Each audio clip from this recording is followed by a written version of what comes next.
Hello बच्चों, आज मैं आपको संस्कृत माधुर्य की अष्टम पाठ पढ़ाने वाली हूँ। इसका शीर्षक है विद्या धनं सर्वधन प्रधानम, मतलब knowledge is the best treasure. इसमें दो दोस्त आपस में बातें कर रहे हैं। इसे मैं आपको पढ़कर सुनाऊंगी और बीच बीच में समझाती भी जाऊंगी। ये एक अशोक है, एक कोकिल है। अशोक कहता है, ऐ कोकिले किंग गायसी। ए कोकिल, क्या गा रहे हो? कोकिला, अहं श्लोकानां सस्वर वाचनं करोमि। मैं श्लोकों को सस्वर गाकर पढ़ रहा हूँ। अशोका, किंग श्लोकानाम अपि गायन भवति। अशोक कहता है, क्या श्लोकों को गाया भी जा सकता है? कोकिला, अवश्यम, श्लोके चत्वारः चरणा भवन्ति, सर्वेषु च समान वर्णा शृणु अहं गीत्वा श्रावयामि। कोकिल कहते हैं, जरूर, श्लोकों के 4 चरण होते हैं, सभी वर्ण समान होते हैं। सुनो, मैं तुम्हें यह गाकर सुनाता हूँ। अब यहाँ पे आपको नंबर सिस्टम दिया हुआ है। यहाँ श्लोक 1-2 करके आएंगे और उसके बाद मैं आपको इन श्लोकों का अर्थ भी समझाती हूँ। पहला है, अपूर्वा कोऽपि कोशोऽयं विद्यते त भारती, वया तो वृद्धिमयाति क्षयमयाति संचयात्। भारती के पास, हे भारती, तुम्हारे पास बहुत सारा धन है विद्या के रूप में, जिसे तुम अगर खर्च करते हो तो वो बढ़ता है और अगर संचय करते हो तो वो घटता है। यह होता है ना कि जैसे आपके पास कुछ ज्ञान है, कोई विद्या है, तो आप 2-4 लोगों में बताएंगे तो वो आपका भी रिवीजन हो जाएगा और दूसरों को भी आ जाएगा। तो ये आपका धन है जो बढ़ गया। और अगर आप किसी को नहीं बताते हैं तो आप भी खुद भी भूल जाएंगे। तो ये हो गया नाश होना, मतलब आप जमा करके रखे तो वो आपका खत्म हो गया, आप खुद से भी भूल गए। तो इसका शीर्षक यही है, निष्कर्ष यही है, भारती तो अयम कोशः का अपि अपूर्वः विद्यते य वयवतः विद्यम आयाति संचयात् च क्षयम आयाति। हे भारती, तुम्हारे पास सब विद्या रूपी अपूर्व खजाना है, जो व्यय खर्च करने से बढ़ता है और संचय करने से, मतलब जमा करने से, वो नाश हो जाता है, खत्म हो जाता है। अब आते हैं दूसरे श्लोक पे।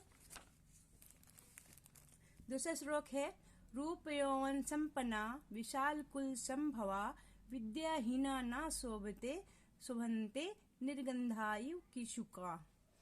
यहाँ आपको ये बताया गया है कि रूप यौवन से, सुंदर, जवान और से संपन्न होने के बाद भी, और विशाल कुल मतलब ऊंची जाति, अच्छे खानदान में जन्म लेने के बाद भी, अगर आप विद्या से विहीन है, विद्या आपको नहीं है, आप अनपढ़ हैं, आप कुछ नहीं जानते हैं, तो वो उसी तरह सभा में नहीं शोभता, किसी के साथ नहीं शोभता, जिस तरह कि पलाश का फूल सुंदर होते हुए भी सुगंध रहित होता है, उसकी कोई खुशबू नहीं होती, वैसा ही कहा गया है।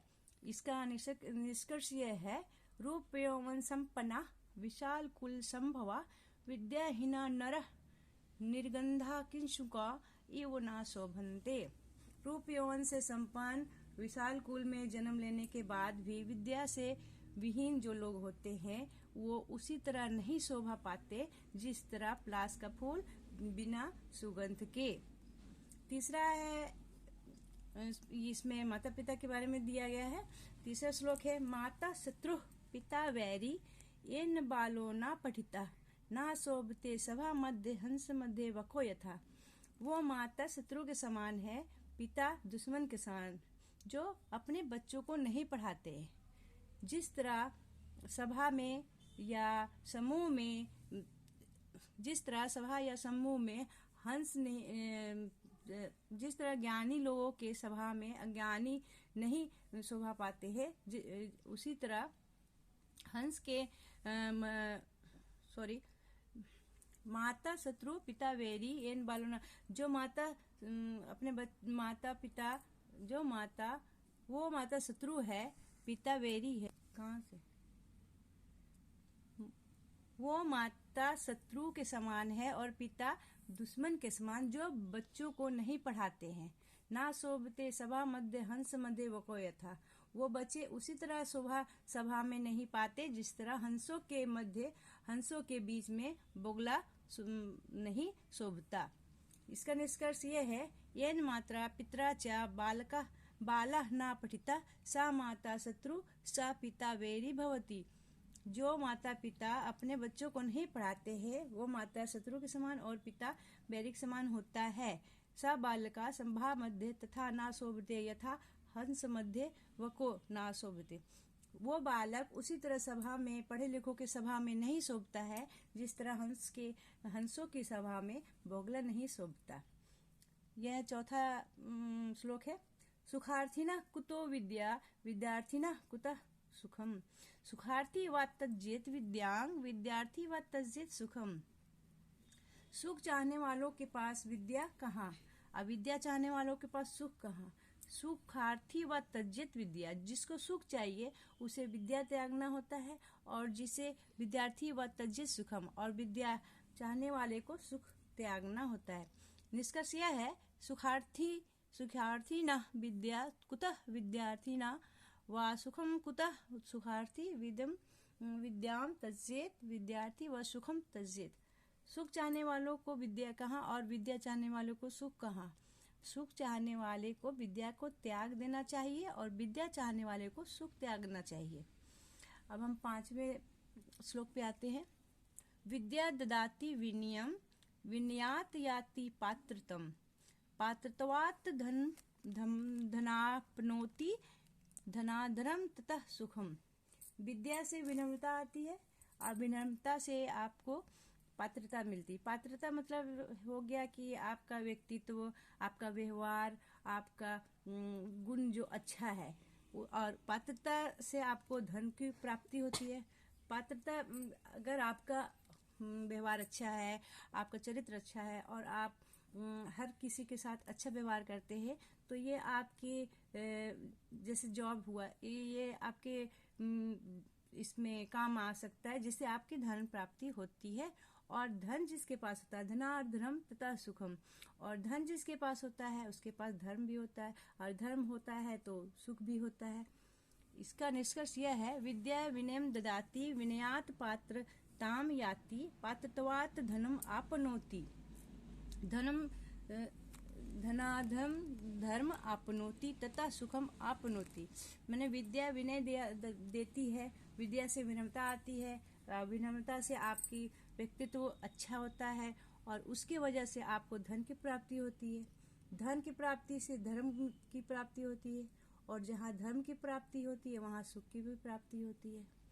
अब हम आते हैं 6ठे श्लोक पे। यहाँ आप विद्यार्थियों के लिए ही कहा गया है कि विद्यार्थी को किस तरह अपने आप को पढ़ाई में या अपने क्या बोलते हैं उसको, संकल्प को पूरा करने का किस तरह कोशिश करना चाहिए उसके बारे में दिया गया है। यह काक चेष्टा वको ध्यानं स्वान निंद्र तथेव च अल्पहारी गृह त्यागी विद्यार्थी पंच लक्षणम।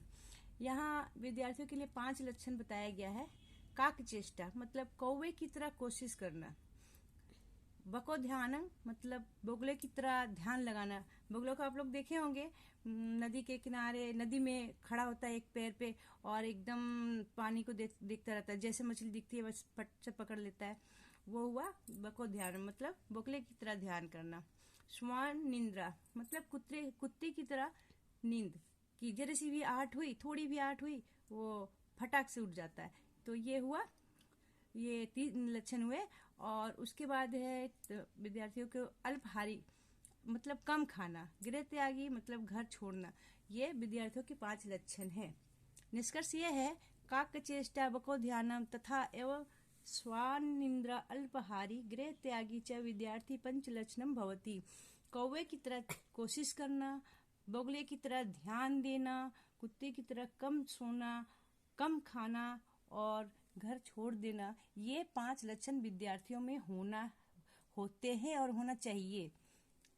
ये अब 7वां है, आपका 7वां श्लोक है। इसको स्मृत्वा सरस्वती देवीं नत्वा गुरु पद्मभुजं स्थित्वा चैकाग्रचित्तेन विद्यारंभन सदा कुरु। स्मृति करके, सरस्वती देवी की स्मृति करके और गुरु के चरण कमलों में सर झुकाकर स्थिर होकर एकाग्रचित्त मन से विद्या प्रारंभ करना चाहिए। इसका निष्कर्ष यह है, सरस्वती देवी की स्मृति करके गुरु के चरण कमल को सर झुकाकर एकाग्रचित्त मन, एक ध्यान करके अपने को स्थिर करके विद्या प्रारंभ करना चाहिए। ये नहीं कि हम पढ़ाई कर रहे, कुछ इधर ध्यान दे रहे, कुछ उधर ध्यान दे रहे, ऐसा नहीं। बिल्कुल एकाग्रचित्त मन होकर एकदम विद्या प्रारंभ करना चाहिए, पढ़ाई करना चाहिए। तभी बच्चों को, आप लोगों को अपनी पाठ पुस्तक की सारी पढ़ाई याद भी होगी। अच्छा बच्चों, ओके, इतना ही आज, बाय।